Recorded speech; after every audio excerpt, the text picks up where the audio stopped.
In this video, we will look at women empowerment.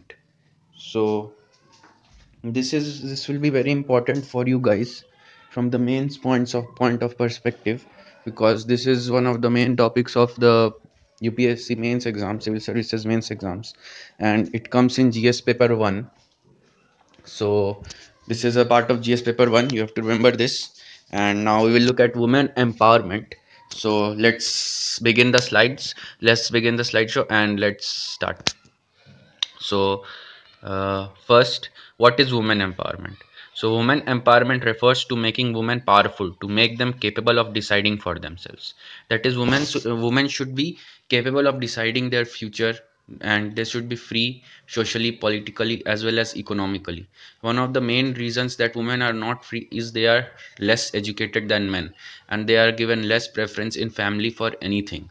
That is, they are always discriminated in families. In some families the condition of women are good, but in most of the cases in India, in rural areas as well as tier 2 and tier 3 cities, the position of women is not as equal to the men due to the patriarchal society in which we live. So girls and women continue to face significant challenges all around the world. Women are typically under, and this is not only the case in India.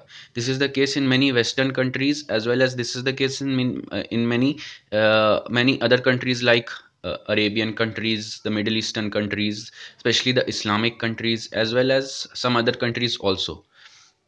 In India, women have got many rights, as well as there are strict laws, as well as government schemes which help in the affirmative action and the upliftment of women. But many other countries which are less developed and uh, don't offer these schemes as well as laws and affirmative actions also.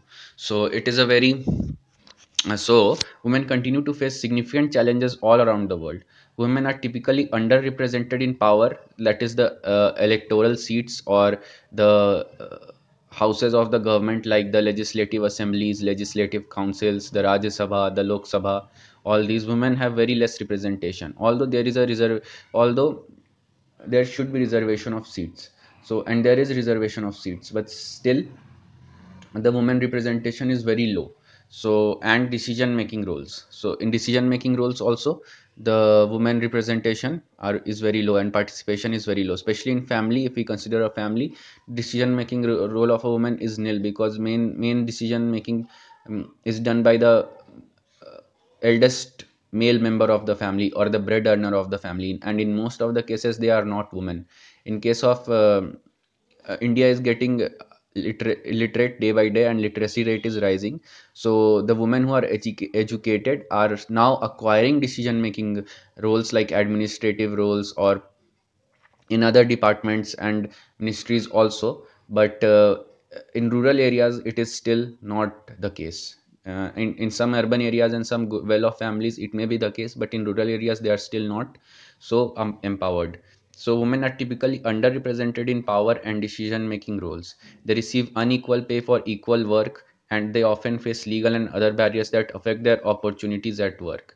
That is, they receive unequal pay for equal work. That is, there is a law for equal remuneration for men and women, but still in many cases, especially in unofficial work or the the works like which are not regulated, like labors and factory workers, these are not, in these cases the women don't get equal pay for equal work, whereas the men get more pay than women. So this is a very concerning matter. The law has been made but is not being strictly followed.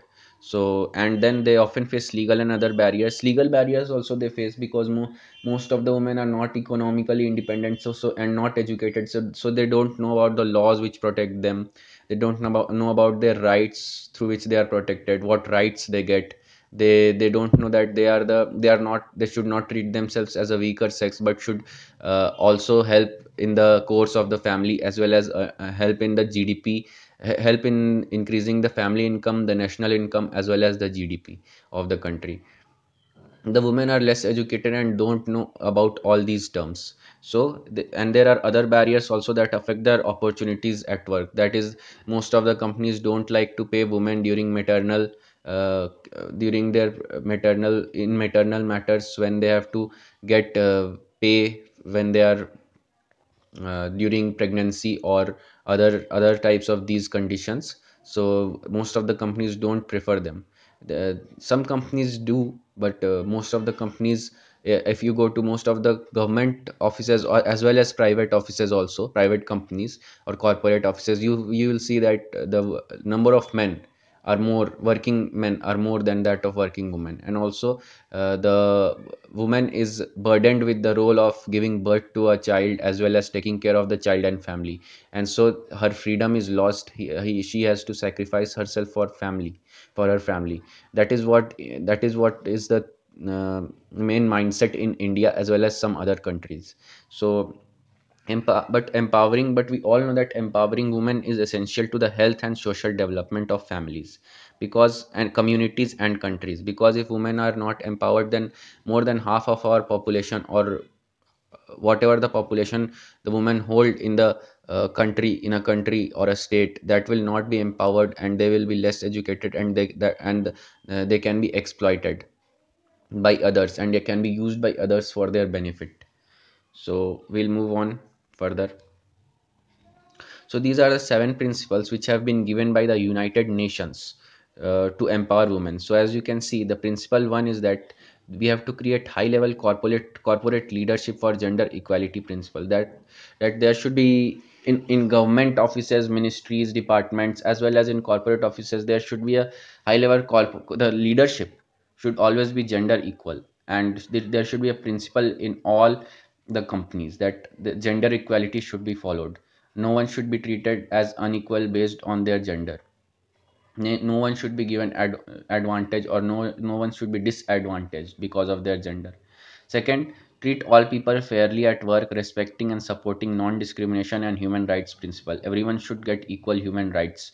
The human rights should not be violated. In case of women also, we see that women face harassment at workplaces, as well as they are insecure in night in many cities of the the people that are not well behaved or are not good citizens, and are do mischievous things. When they see a woman, when they see a woman, they try to tease her. These are the things which should not happen. That is all human, all they should get work, respect and support, non-discrimination and human rights principle. So and third one is that we should ensure the health, well-being and safety of all workers, whether male or female principle.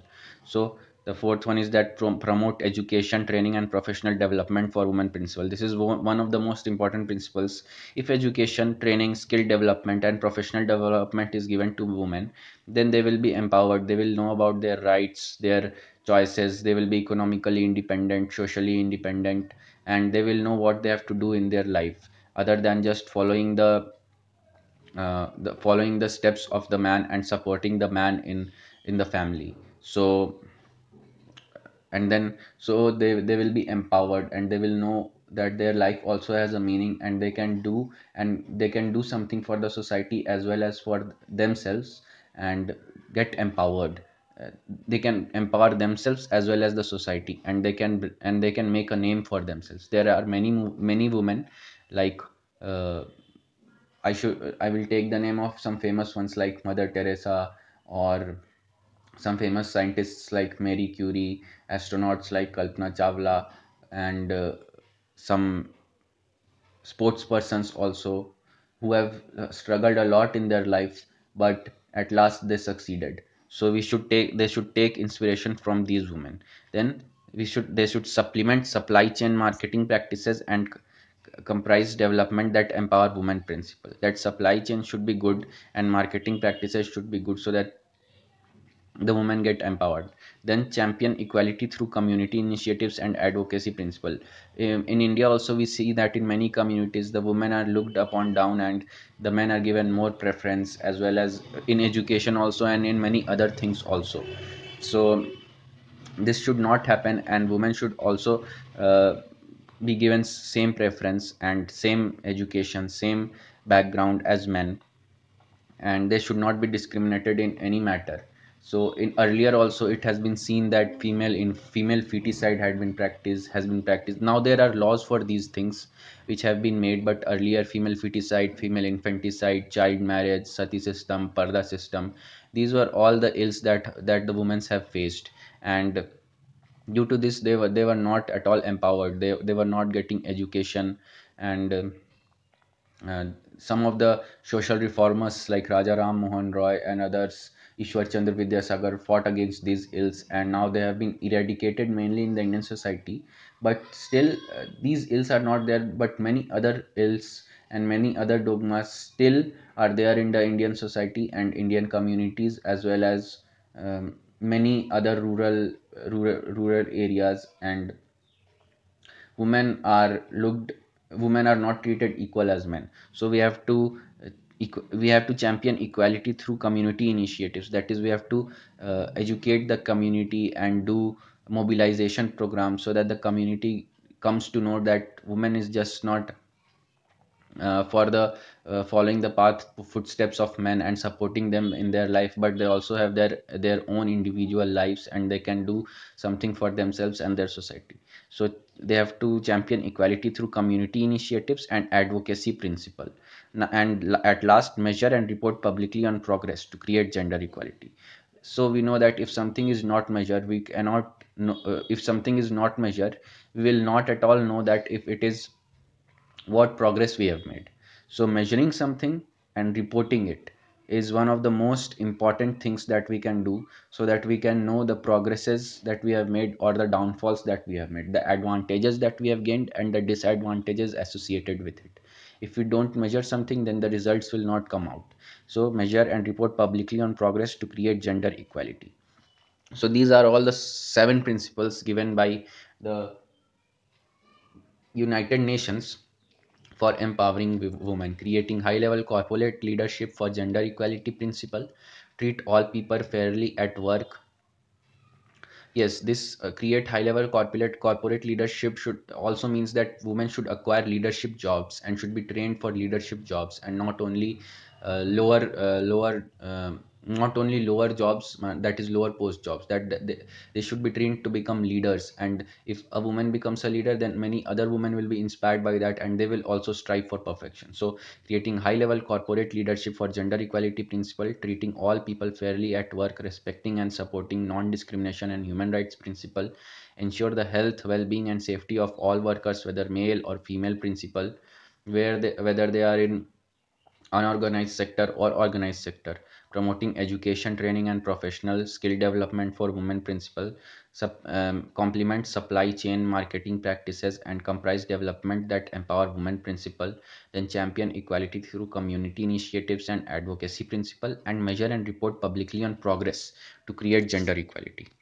After that, there are some government schemes which government of India has started for empowering the women of our country. So the first one is Beti Bachao Beti Padhao scheme. It was launched on 22nd January 2015 by the Prime Minister of India Narendra Modi in Haryana.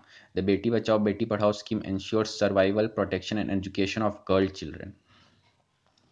Earlier there was a practice in Haryana of female feticide as well as infanticide. So this will stop it, and it will ensure survival, protection, and education also of girl children. They will get free education in government school, primary education as well as secondary education. So the scheme aims to address issues of the declining sex ratio over the past few years and create social awareness and enhance the efficiency of welfare services developed for girls. Then there is the Mahilai Heart scheme, the second scheme. It is an initiative launched by the Ministry of Women and Child Development. It is one of the women empowerment schemes in India, which provides an opportunity for women entrepreneurs for using technology and presents their products made, manufactured, sold on an online platform.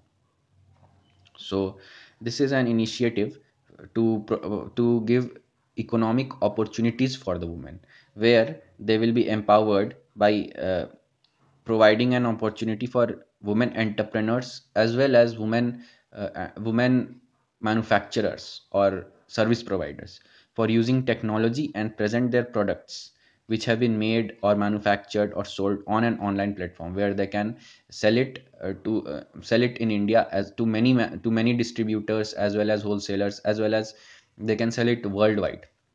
So they will get economically powerful. and economically empowered. Then we will move on to the next scheme, that is STEP, support to training and employment for program for women. It is one of the most effective women empowerment schemes in India. It was introduced to provide training in skill development and to assure employment to women. If a woman acquires some skill or develops some skill and is educated or trained in some skill, then it is very natural that she will be able to earn by herself, and if she is economically independent, then no one can put pressure on her. And if she is educated, then she will know about her rights and the laws through which she is protected, and no one will be able to put social pressures on her and take benefit of her. As well as they will not be able, they will live a life which is individually meaningful. So this is a scheme which helps in skill development and to assure employment to women. This government backed scheme offers grants to institutions and organizations to conduct the training program. Now the fourth scheme is one stop center scheme, then women helpline scheme. So women helpline schemes helps women who are trapped in some um unscrupulous conditions or dangerous conditions. They can call on the helpline there, then and there, and the police will arrive to help them. And this will help them from this will protect them from harassments and rapes as well. So this is one of the most important schemes, women helpline scheme. That one. Then the other scheme is Ujwala, a comprehensive scheme for prevention of trafficking and rehabilitation and reintegration of victims of trafficking and commercial sexual exploitation. Then the sixth one is working women hostels. So women hostels will be provided where the women can live as well as earn for themselves. And these hostels will be provided at very low cost. They can live there in rooms as well as they will get food there. And they can then work wherever they want, and they can live a life which is individually meaningful and independent of any other person. They don't have to depend economically on any other person, because if a person is economically independent, then he she will be able to take his her own decisions in life. If a person is dependent on someone, then he cannot take any decision in life independently. So working women hostels provide these facilities to the women. As well as in Ujwala scheme, we see that many women who are not from well-off families and well-off communities and who are from poor regions of the country face trafficking, women trafficking. They're trafficked to other countries, and then they are exploited, sexually exploited, as well as they work in brothels and as sex workers also in some parts of India, which is not at all good for their health as well as for a country, because many diseases can also spread through these activities. So this Ujwala schemes helps in rehabilitation and reintegration of victims of trafficking, and it will provide them with other skills so that they can live a life of dignity afterwards. Then we'll move forward. Now we will look at the benefits of women empowerment schemes in India. So the introduction of various women empowerment schemes in India has benefited women in multiple ways. So these are so what are the things through what have the women empowerment schemes in India done to the women, and how have they benefited them? We will see. Then that women have been able to gain social security. They can gain advanced training related to skill development and others, and increase earning opportunities. Then women can address their issues more freely and quickly with the government or local concerning authorities. Working mothers can now ensure proper care of their children by keeping their children at daycare facilities. This they don't have to compromise their jobs, careers for family. They can ensure dignified living at government hostels away from home. So these are all the benefits that the women have been given and by the government of India, and how they will be empowered. Other schemes of government, there are many other schemes of government of India also. I cannot discuss all the schemes because otherwise it will be a never ending video.